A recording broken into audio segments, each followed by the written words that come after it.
Axis long term equity देश का सबसे बड़ा टैक्स सेविंग फंड है।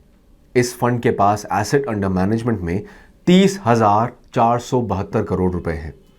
इन्वेस्टर्स ने इसे पसंद किया, यही कारण है कि ये मार्केट में इतना बड़ा हो गया है। दूसरे और तीसरे सबसे बड़े फंड के AUM को देखकर आप इसकी पॉपुलैरिटी का अनुमान लगा सकते हैं। आप इसे स्क्रीन पर देख सकते हैं। दूसरा और तीसरा सबसे बड़ा फंड कहीं भी इसके करीब नहीं है। Mirae asset tax saver fund के पास 14,020 करोड़ रुपए का AUM है। वहीं आदित्य बिरला सन लाइफ का एसेट 13,728 करोड़ रुपए का है। अगर आप इन दोनों फंड्स को कंबाइन भी कर देते हैं तब भी एक्सिस लॉन्ग टर्म इक्विटी एक बड़ा फंड होगा। बहरहाल एक्सिस लॉन्ग टर्म इक्विटी के कई मौजूदा इन्वेस्टर्स फिलहाल नाखुश होंगे। ऐसा इसलिए क्योंकि पिछले एक साल में ये worst performing tax saving fund रहा है। ये केवल वर्स्ट परफॉर्मर ही नहीं है बल्कि इसका रिटर्न भी -10.45% है, जबकि ज्यादातर दूसरे फंड ग्रीन में है। ये कुछ इन्वेस्टर्स के लिए स्कैरी भी हो सकता है। लेकिन ऐसे परफॉर्मेंस की वजह क्या रही है? इस वीडियो में हम 4 चीजों पर डिस्कस करेंगे। एक्सिस लॉन्ग टर्म इक्विटी की हिस्ट्री और पास्ट परफॉर्मेंस, इस फंड को फंड मैनेजर कैसे ऑपरेट करते हैं, इसके अंडर परफॉर्मेंस की वजह, और आखिर में हम सबसे इंपॉर्टेंट सवाल को एड्रेस करेंगे जो आप में से कई के पास है। क्या आपको एक्सिस लॉन्ग टर्म इक्विटी में इन्वेस्टेड बने रहना चाहिए या फंड से एग्जिट लेना सबसे अच्छा है? तो आइए शुरू करते हैं।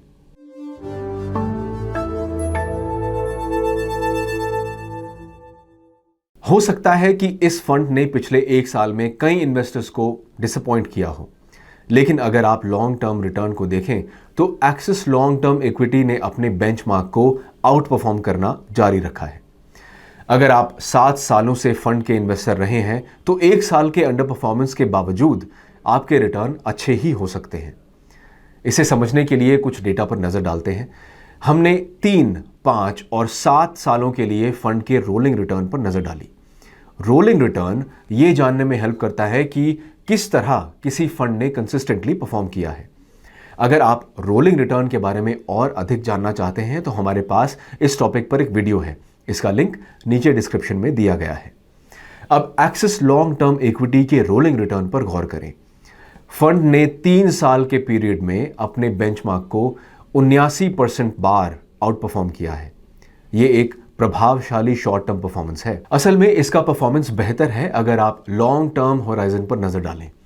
5 साल के पीरियड में फंड ने अपने बेंचमार्क को 90% बार आउट परफॉर्म किया है और 7 साल के पीरियड में 85% बार आउट परफॉर्म किया है। इसके अलावा फंड का एवरेज रिटर्न बेंचमार्क के कंपैरिजन में काफी आगे रहा है। फंड का एवरेज रिटर्न लगातार 17% से ज्यादा रहा है, जो कि बेंचमार्क से कहीं आगे है। डेटा आपको क्या बताता है? इसका मतलब यह हुआ कि मैक्सिमम इन्वेस्टर बेंचमार्क की कंपैरिजन में बेहतर रिटर्न रिसीव कर रहे हैं, और इससे यह भी दिखता है कि फंड का ट्रैक रिकॉर्ड काफी इंप्रेसिव है। फंड का उसके बेंचमार्क से कंपैरिजन करना उसके परफॉर्मेंस को इवैल्यूएट करने का एक तरीका है। हमें यह भी चेक करने की जरूरत है कि दूसरे टैक्स सेविंग फंड्स के कंपैरिजन में फंड ने कैसा परफॉर्म किया है। अब इसे देखें। एक तरफ हमने फंड के क्वार्टरली परफॉर्मेंस पर नजर डाली, दूसरी तरफ हमने पूरे ELSS कैटेगरी में क्वार्टरली परफॉर्मेंस पर नजर डाली। फिर हमने दोनों की कंपैरिजन की। Axis long term equity fund ने ज्यादातर मौकों पर दूसरे कैटेगरी से बेहतर रिजल्ट शो किया है। Axis long term equity fund ने 50 में से 36 क्वार्टर्स में अपने पीयर्स के कंपैरिजन में अच्छा रिजल्ट शो किया है। असल में डेटा एक और इंप्रेसिव चीज दिखाता है। Axis long term equity fund दूसरे टैक्स सेविंग फंड के कंपैरिजन में बेहतर डाउनसाइड प्रोटेक्शन ऑफर करता है। जैसा कि आप इस टेबल में देख सकते हैं कि इस फंड की शुरुआत से ही ELSS कैटेगरी 18 क्वार्टर्स में रेड में था। इनमें से 12 में फंड कम गिरा। इसलिए डाउनसाइड प्रोटेक्शन यह भी शो करता है कि फंड का एक शानदार लॉन्ग टर्म ट्रैक रिकॉर्ड रहा है। इससे पहले कि हम आगे बढ़ें, आइए फंड के डाउनसाइड प्रोटेक्शन पर कुछ मिनट गुजारते हैं। आखिरकार एक अच्छा फंड वो है जो बाजार में गिरावट आने पर अपने रिटर्न को प्रोटेक्ट करता है। जैसा कि हमने कहा, एक्सिस लॉन्ग टर्म इक्विटी ने ज्यादातर टैक्स सेविंग फंड की तुलना में बेहतर प्रदर्शन किया है। जिसका मेन रीजन है लार्ज कैप स्टॉक्स में majority investment. Axis long term equity fund का 79% एक्सपोजर लार्ज कैप्स में रहा है और वहीं ENSS कैटेगरी का एवरेज एलोकेशन 69% रहा है। चूंकि लार्ज कैप स्टॉक्स मिड और स्मॉल कैप्स के कंपैरिजन में कम वॉलेटाइल होते हैं और आमतौर पर मार्केट में गिरावट के दौरान कम गिरावट दर्ज करते हैं, इसलिए आपको इस अप्रोच के साथ एक रीजनेबली स्टेबल पोर्टफोलियो रिसीव होता है। अब लार्ज कैप्स में मेजॉरिटी इन्वेस्ट करना एक ऐसा काम है जो ये फंड करता है, लेकिन हमारे द्वारा पहले चर्चा किए गए बेहतर आउट परफॉर्मेंस के लिए ये और भी बहुत कुछ करता है। तो आइए इसे देखें।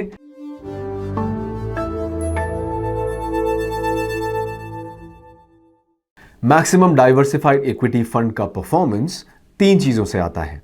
अंडरवैल्यूड बिजनेसेस को स्पॉट करने की फंड मैनेजर और इन्वेस्टमेंट टीम की कैपेसिटी, उन्हें सही कीमत पर खरीदना और कन्विक्शन के साथ उन्हें होल्ड करना। अब एक्सिस लॉन्ग टर्म इक्विटी के फंड मैनेजर जिनेश गोपानी हैं, जो 1 दशक से अधिक समय से इस फंड को मैनेज करते रहे हैं।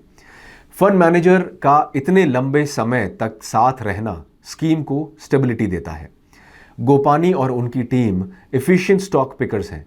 उनके पोर्टफोलियो और परफॉर्मेंस से पता चलता है कि वो यूनिक आइडियाज़ की तलाश करते हैं और जब उन्हें ऐसे आइडियाज़ मिल जाते हैं तो वो उनमें हाई कन्विक्शन दिखाते हैं और उन्हें लॉन्ग टर्म के लिए होल्ड करते हैं। कितना लॉन्ग? उन्होंने कुछ स्टॉक्स को 1 दशक से भी ज़्यादा समय तक अपने पास रखा है।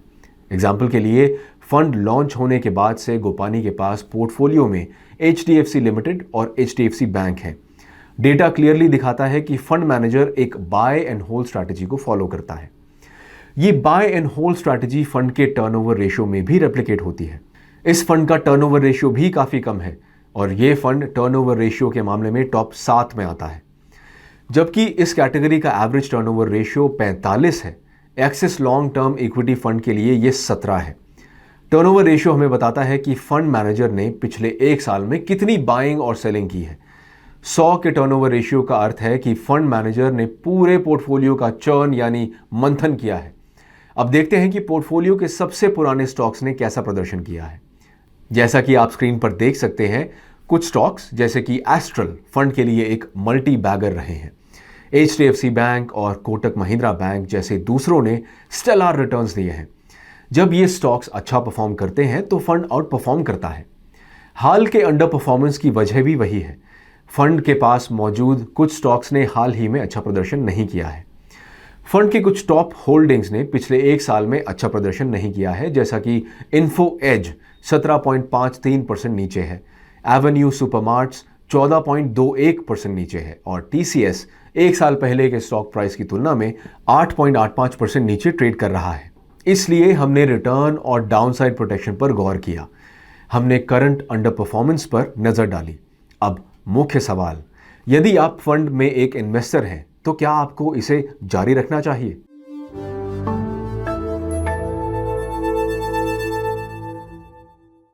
कोई भी अपने इन्वेस्टमेंट को अंडर परफॉर्म करते नहीं देखना चाहता। इन्वेस्टर्स के लिए चिंतित होना नेचुरल है। तो अगर आप एक्सिस लॉन्ग टर्म इक्विटी में इन्वेस्टर हैं तो आपको क्या करना चाहिए? डेटा शो करता है कि फंड का एक टेरिफिक ट्रैक रिकॉर्ड रहा है। इसके कुछ स्टॉक्स ने अच्छा प्रदर्शन नहीं किया है, इसलिए स्कीम ने अंडर परफॉर्म किया है। लेकिन ये सभी फंड्स के लिए नेचुरल है। हर फंड अंडर परफॉर्मेंस की पीरियड से गुजरता है। किसी भी एक्टिवली मैनेज फंड ने साल दर साल लगातार रिटर्न नहीं दिया है। इसी के साथ साथ कोई भी नहीं जानता कि फंड अपनी पुरानी ग्लोरी को फिर से हासिल करेगा या नहीं। जब आप एक ट्रैक रिकॉर्ड के साथ किसी एक्टिव फंड में इन्वेस्ट करते हैं तो फंड मैनेजर को थोड़ा टाइम दीजिए। अगर कोई फंड 1 साल तक अंडर परफॉर्म करता है तो इसे अपनी वॉच लिस्ट में डाल दीजिए। हमारा मानना है कि आपको किसी फंड से तभी बाहर निकलना चाहिए जब वो 2 साल तक अंडर परफॉर्म करता है। इसलिए अभी आप अपने SIP को जारी रख सकते हैं। अगर आप नए इन्वेस्टमेंट के लिए टैक्स सेविंग फंड को इवैल्यूएट कर रहे हैं तो आपको क्या करना चाहिए? अपने हिस्टोरिकल परफॉर्मेंस को देखते हुए एक्सिस लॉन्ग टर्म इक्विटी अभी भी एक अच्छा बेट है। लेकिन अगर हालिया अंडर परफॉर्मेंस चिंता का एक कारण है तो आपको लॉन्ग टर्म ट्रैक रिकॉर्ड के साथ अन्य स्कीम्स पर विचार करना चाहिए। कम से कम 5 साल की हिस्ट्री वाले किसी टैक्स सेविंग फंड को इवैल्यूएट करें। और इसी के साथ हम इस वीडियो के अंत में आते हैं। अगर आपने इस वीडियो को पसंद किया है तो ज़रूर उस लाइक बटन को टैप करें और इस वीडियो को अपने दोस्तों के साथ शेयर करना न भूलें। हमारे चैनल को सब्सक्राइब करना न भूलें और मैं आपसे अगले सप्ताह एक और वीडियो के साथ मिलूंगा जो आपको आपकी इन्वेस्टिंग जर्नी में हेल्प करेगा। Mutual fund investments are subject to market risks. Read all scheme related documents carefully.